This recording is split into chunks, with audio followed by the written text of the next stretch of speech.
This is Rumble with Michael Moore, and I am Michael Moore. Welcome, everyone. I hope everyone is having a wonderful Thanksgiving Day today.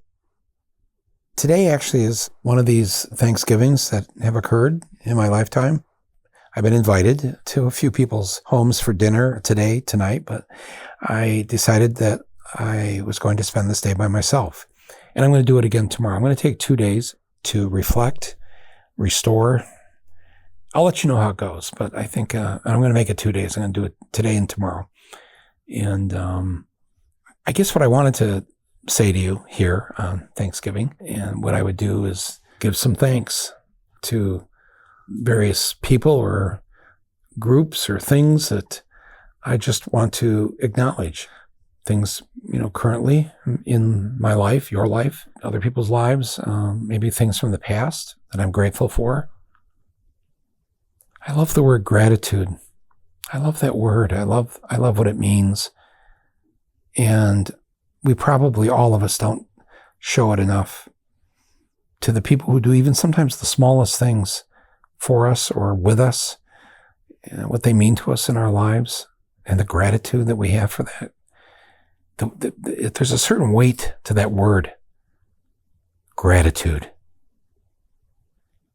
It's better than just thanks or I really appreciate it. I have a deep gratitude to so many people and entities and groups, and I know I don't probably express it enough either. I mean, right away when I start thinking about this, I think of you, all of you listening to me. I mean, there are so many people that listen to this podcast. I mean, I'm just stunned by that. On any given week, there's anywhere from 100,000 to 200,000 people that listen to this. And I'm so grateful that you'd want to spend a few minutes, half hour, sometimes longer, with me. And I wish it could be a mutual thing, because that's why I have that voicemail where you can literally call me here on this podcast page and leave a voicemail. Now, of course, I don't have the time to respond to everybody. That's the bad part of it. It's like, when I tell you that I read all my emails, I mean, I really do. You can verify this with any family member or friend, because there are some days, especially during this election, I spent 2, 3, even sometimes 4 hours reading the volume of mail that came in to me. So grateful to hear people's ideas, their thoughts, their constructive criticisms. All of that has just been incredible. And so for those of you who've done that, who've written to me, I can't thank you enough. And the things that you say to me are so moving. I have to print it out, because I'm like, you're going to forget this, and you need to reread this letter from this individual 6 months from now, 6 years from now. And so I print a lot of them. Sometimes I'll hang 1 or 2 up on the bulletin board. I tagged one on my front door, on the inside of my front door, so that I would see it every time I leave the apartment and remind myself of things that maybe I forget, things that I need to be reminded of, things that fill my soul with joy, with peace, with love, with gratitude. And there isn't a day that goes by where there is not a brand new idea or 2 or 5 that come from you. And I go, wow, that is a great idea. That is what we should be doing. It's very powerful. And sometimes I think you probably have seen me act on your suggestions, your ideas. I don't always get a chance to thank you publicly for that, but I want you to know that you have an impact on me, and it's much appreciated. And those of you who feel comforted by the things I have to say, the things I've written, if in any way it's helped to bring you out of your temporary despair over what's going on in the world that we're living in, and wow, it means so much to hear that. this is a harsh world we live in. I'm not telling you anything you don't already know. Life is hard. Sometimes just getting through the day, getting through the life, getting through the marriage, getting through school. And so we try to find different paths, different ways to pull it off. And the things that you've shared with me about your lives, ways that you have found that work to end the despair, rise above the sadness, very powerful. And I encourage you to share it with others in your life. And I can tell you that I've shared your ideas with others in my life. And I'm very grateful for that. And I guess of the things I'm thankful for today on this Thanksgiving Day, that's the first thing that came to mind, to start with thanking you. And thank you for giving me those couple hours every day where I get to listen to you. It is much appreciated.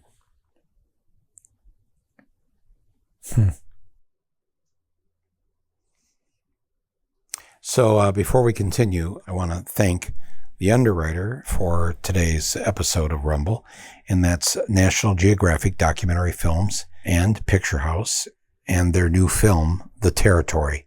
The Territory is a documentary that provides an immersive look at the tireless fight of the indigenous Uruiwawa people against the encroaching deforestation brought about by farmers and illegal settlers in the Brazilian Amazon. With awe-inspiring cinematography showcasing the titular landscape and with richly textured sound design, this film takes audiences deep into the Uruiwawa community and provides unprecedented access to the farmers and settlers illegally burning and clearing the protected indigenous land. Partially shot by the Uruiwawa people, the film relies on verite footage captured over 3 years as the community risks their lives to set up their own news media team in the hopes of exposing the truth. Don't miss The Territory, my friends. It's available to stream on Disney Plus starting on December 2nd. I also like to thank our other underwriter, and this episode today is being brought to you by BetterHelp. So, my friends, when life gets stressful or overwhelming, it's helpful to have someone to talk to about it, to help you navigate through it. BetterHelp Online Therapy can help you find that person from the comfort of your own home. As the world's largest therapy service, BetterHelp has matched 3 million people with professionally licensed and vetted therapists who are available 100% online. Plus, it's affordable. Just fill out a brief questionnaire to match with a therapist. If things aren't clicking, you can easily switch to a new therapist anytime. It couldn't be simpler. There's no waiting rooms, no traffic, no endless searching for the right therapist. You can learn more and save 10% off your first month at BetterHelp by going to betterhelp.com/rumble. That's BetterHelp, HELP.com/rumble. Thank you, BetterHelp, for supporting this podcast and supporting my voice. Okay, so where do we leave off on my list of people I wanted to thank today? I want to thank everybody out there who's a teacher. And I want to do it in a way that doesn't sound like a cliche because, first of all, talk about a hard job. I mean, but what you do and the responsibility that is on your shoulders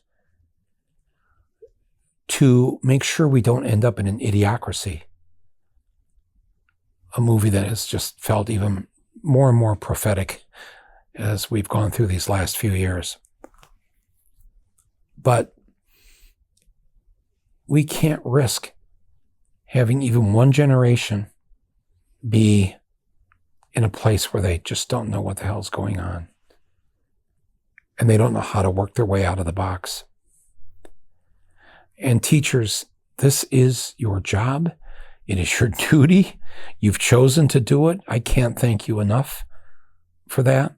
You know, whenever somebody stops me on the street and introduce themselves to me, and I'll say, well, what do you do? Or they'll just mention it themselves that they're a teacher. And my first response always to anybody who tells me that they're a teacher is, thank you for your service to our country. And I know we're supposed to say that to veterans or people who are in the military or whatever. And I do. And I'm always grateful to that. And I know what it means. I know what it meant being born 9 years after World War II. My dad and all his brothers being in that war, one of them killed.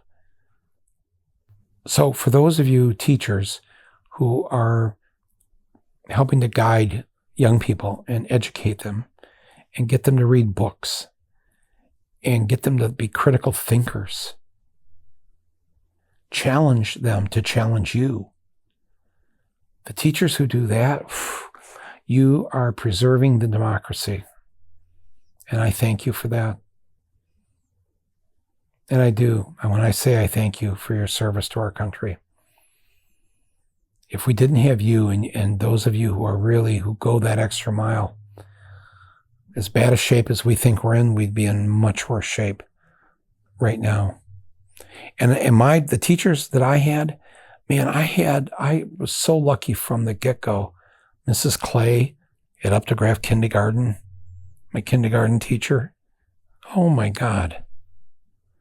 I went to Catholic school for 8 years in grade school, St. John's grade school, Davison, Michigan.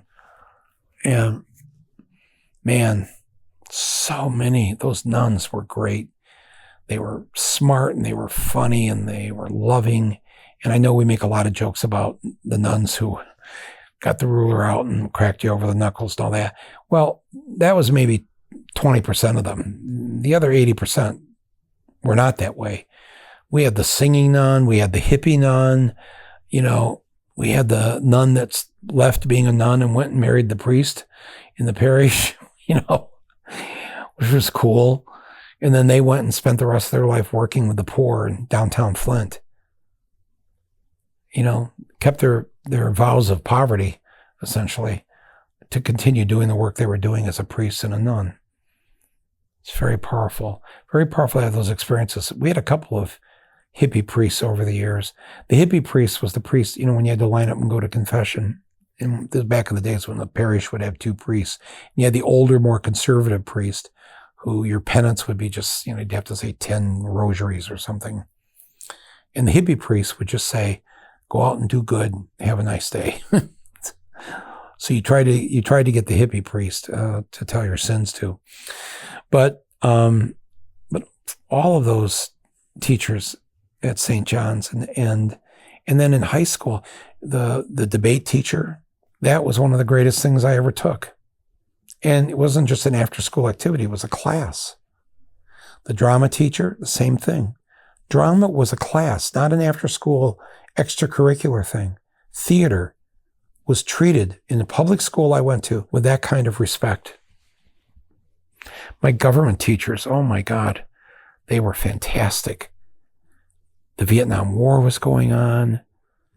I entered high school just a few months after Martin Luther King and Bobby Kennedy were assassinated. It was such a powerful time, and to have these incredible government teachers kind of guide us through this.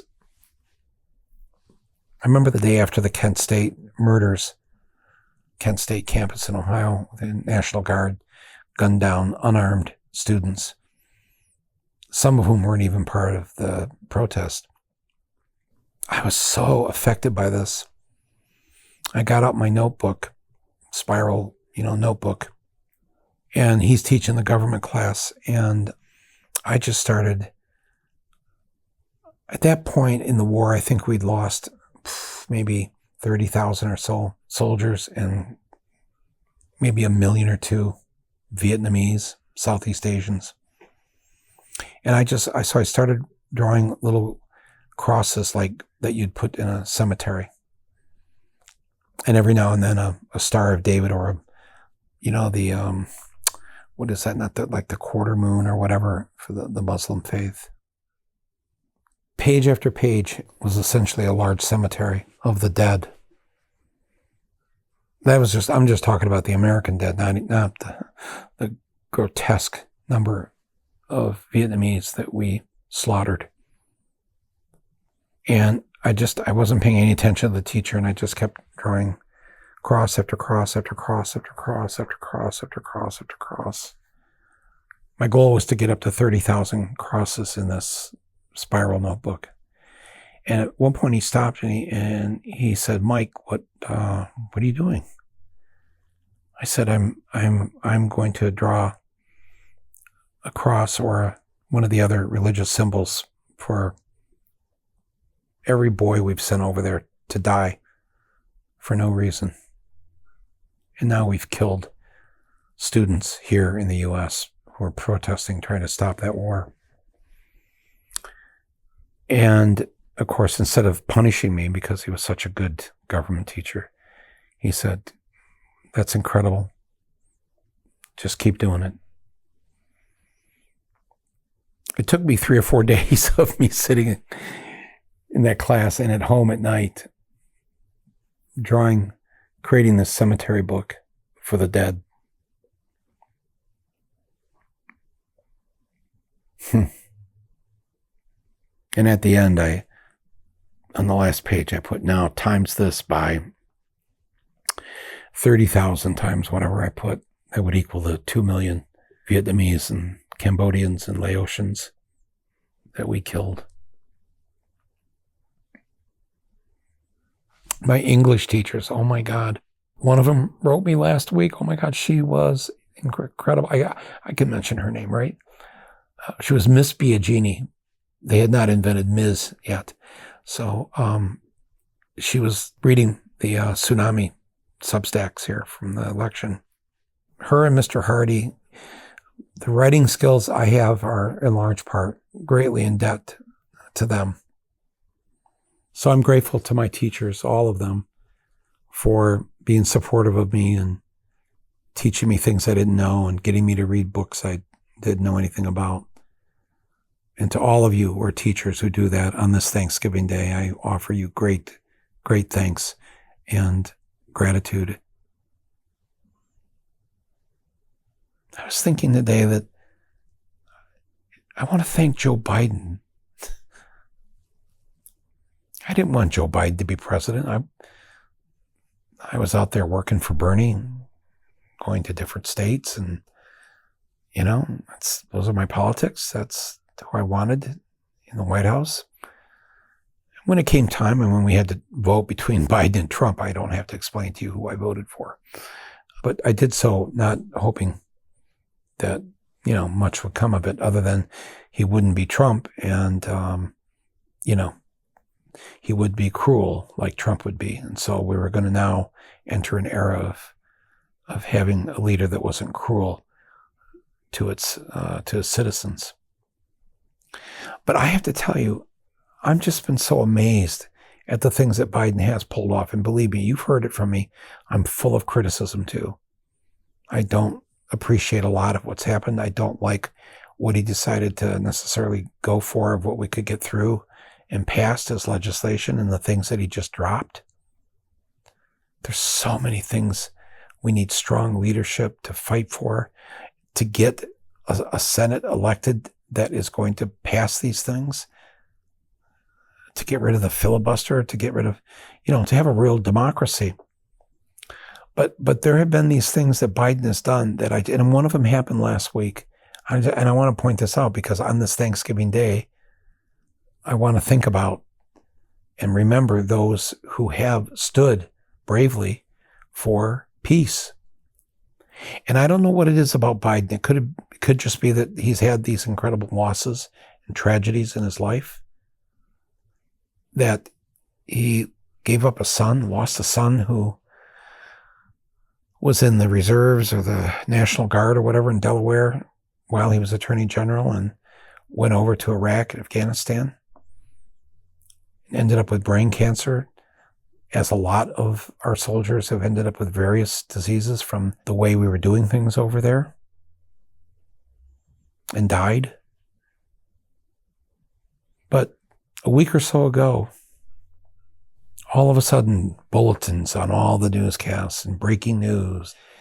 Russia, Putin, had fired a missile into Poland. Had fired rockets into Poland. And of course, Poland is a NATO country, and we were immediately reminded of Article 5 in the NATO Constitution. An attack on one NATO member is an attack on all NATO members. How many times have we had to listen to that? And that we are to go to war if any member of NATO is attacked. And all of a sudden, they start the various some political leaders, some crazies, pundits, columnists, started beating the drum for war. Putting this on Putin and Russia and all this. And even though Putin and Russia said we had nothing to do with this, of course, they're a bunch of friggin' liars. And the press kept asking Biden, what are you going to do? What are you going to do about this? They fired a rocket at Poland. Let's just be honest, folks. There are many things I'd be willing to give my life for. Poland isn't one of them. I also want to believe that we've come far enough since World War II that we've learned how to talk to the, quote, enemy and negotiate some sort of settlement that we may not be exactly happy with, but we're not going to get into a war anymore.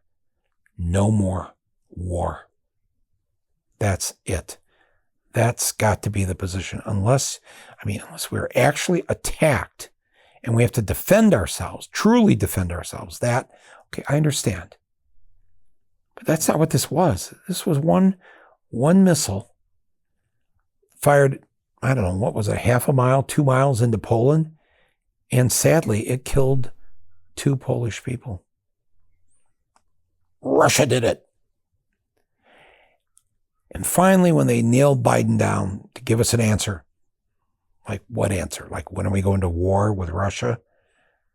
There's no war with Russia.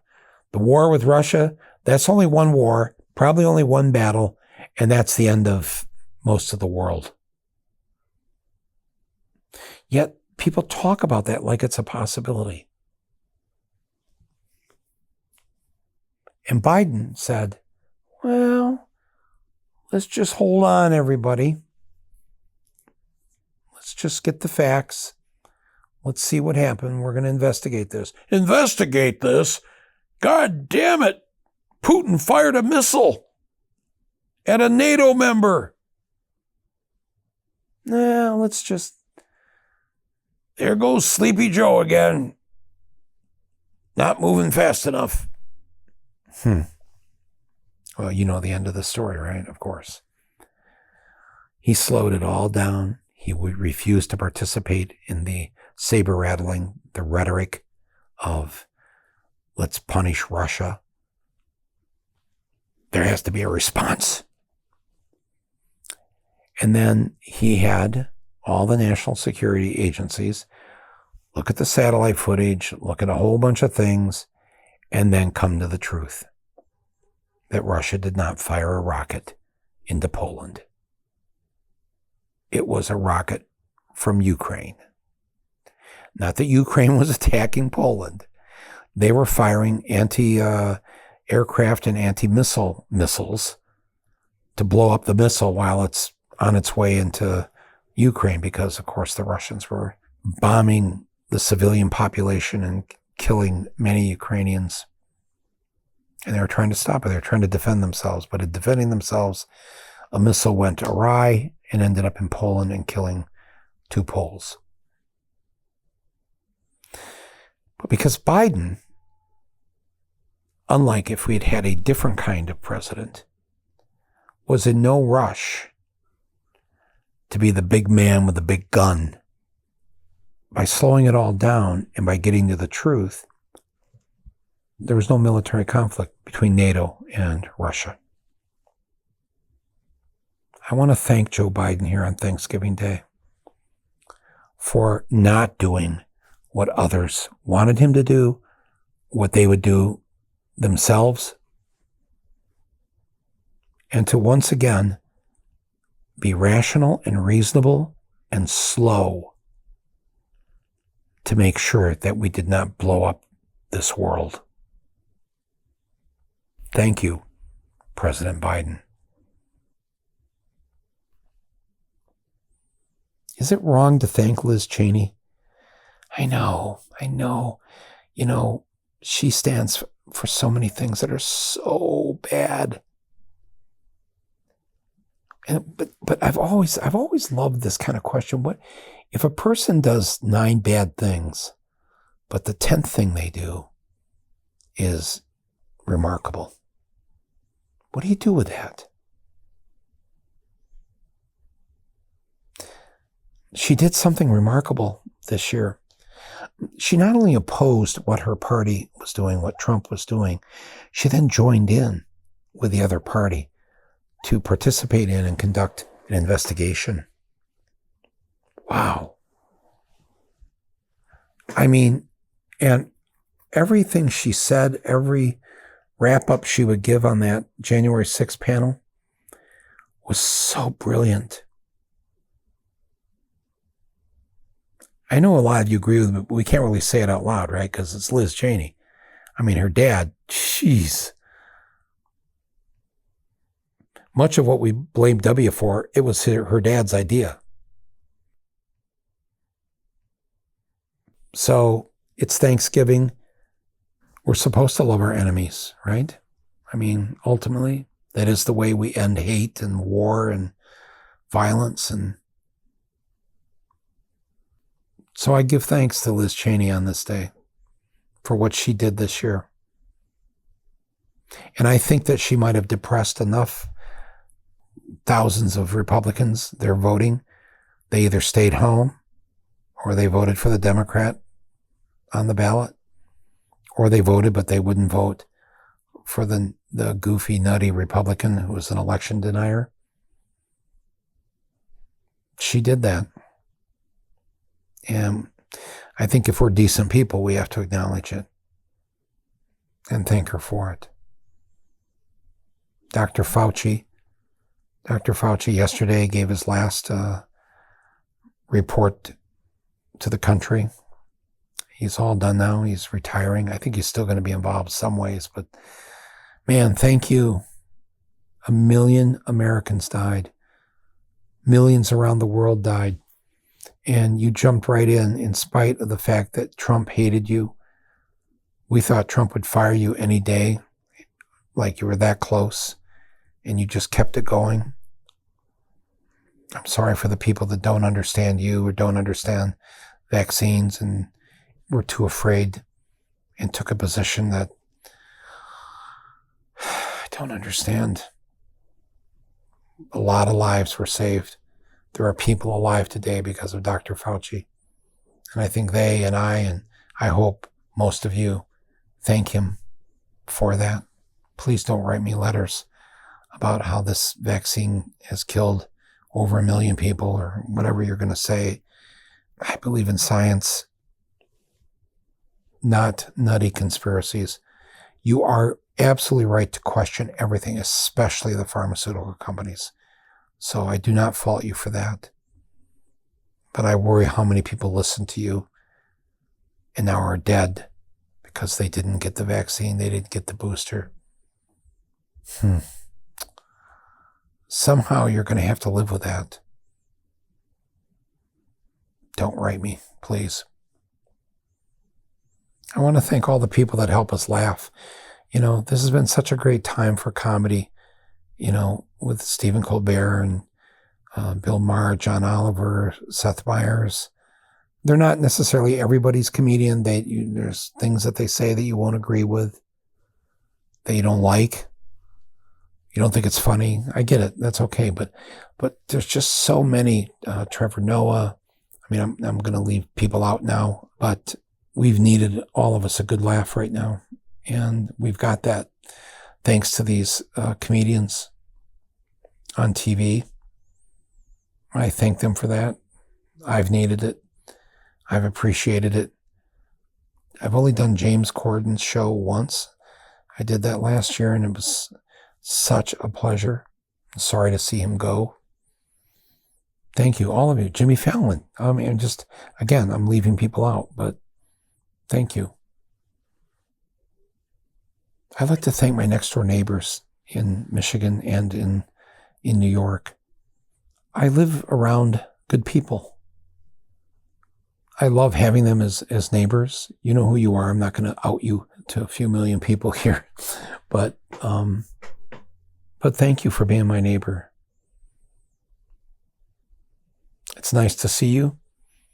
Things feel a little less alone because I know the good you do, the good people that you are. And it's nice to share the floor of the building with you. Thank you for that. I'd like to thank whoever invented the pickle. This is like for 40 years now, this is my favorite food. I love a dill pickle. I found a German dill pickle now that is very low in sodium. It's probably one of the least healthy things about pickles is that they're very high sodium content. But there's this German one, you know, whenever I feel like a snack, I just go have a pickle. And the other thing I like is Greek yogurt. Where'd this come from? How come Greek yogurt wasn't around when we were growing up? Or, you know, it seems like a fairly new thing in the last 10, 15 years. I don't know is it the texture that I like? Is it the taste? I don't know what it is. Put a little fruit in it and man, it's not ice cream, but you know, ice cream is, if anything, if we need proof of God's existence, I would say ice cream, peanut butter, chocolate are right up there because no human could have invented any of these things. I love shredded wheat. Is that weird? I love shredded wheat.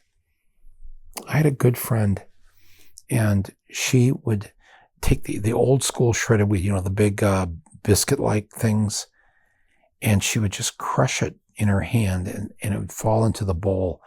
And I thought, wow, that not just looks cool. I'll bet you that adds something to the taste of it. So I asked her if she would do a few bowls for me of this kind of crushing mechanism, this thing that she would do with her hand. And it was cool to watch, and then it was cool to eat. And now that's what I do. To this day, I eat my crushed shredded wheat the way that she did that. And, you know, I'm grateful for these moments. I'm grateful for the good food that we get to nourish ourselves with and take care of ourselves with it. I'm grateful for the TV shows in the last year or so that have dealt with class. It's rare that we see a story that acknowledges class. The real divide in this country between the haves and the have-nots. And there have been two particular shows. One was called Maid, M-A-I-D, Maid, about a young woman with a young child who basically cleans people's houses. And it was so powerful. It was a Netflix show. And it was based on a nonfiction book by a woman who had actually lived this life, Stephanie Land. But the writer for the show, the main writer for the show, Molly Smith Metzel, she was the writer and the creator of the show. The great John Wells, producer and director, gave us everything from ER to so many incredible series over 4 decades. But Molly was the driving force behind this show. If you ever get a chance to see it on Netflix, powerful, powerful stuff. And if you grew up in the working class, you will watch this and you'll realize really how rare it is that we see images of ourselves on television, stories about our real lives, that those who grew up in the working class that we had, that many people still have. White Lotus, written by, directed by Mike White. Wow. The first season, they're in a couple weeks into the second season now, but the first season about the wealthy people that go to this resort in Hawaii, and then the people that work at the resort. It's sort of an upstairs, downstairs, Downton Abbey kind of thing, but it is, don't even think it's not even that at all. This really goes at it of the wealthy, how they are to the help. Whew, man, it's on HBO. If you don't have HBO, figure out a way to watch it if you can. By now, maybe they've got it on Amazon or whatever. White Lotus, the White Lotus. It's the name of the resort. I'm grateful to anybody who will tell the stories of working people, the working class, and especially the dominant group that is the working class, and that's women. Women, young people, people of color are paid the least and are treated often like crap and have a struggle to get by from week to week and month to month. There's been some incredible shows, streaming series, telling stories of their lives, and it's been very powerful, and I'm grateful to everybody who has worked on shows like that, and will continue to do more of that for all of us. Well, I know I've gone a bit too long here with my list of people and things to thank.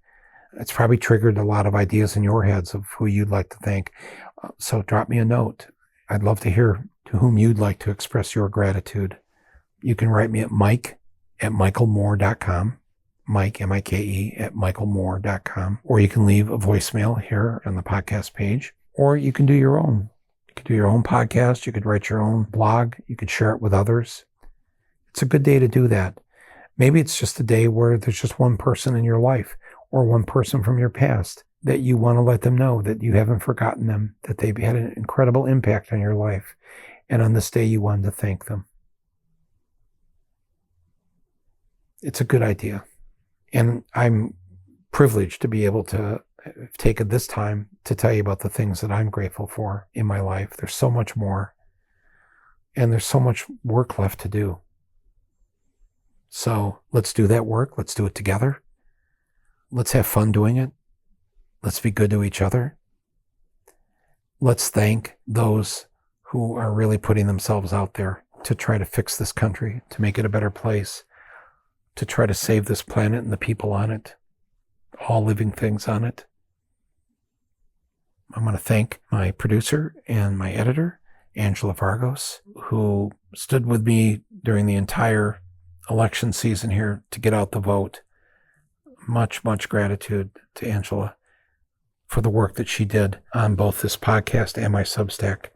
Be sure to sign up for both of them if you haven't. You know, everything's free here. Substack is free. You can just go to my website, michaelmoore.com. It's right there. It'll ask you if you want to be a paid subscriber, which you're welcome to do.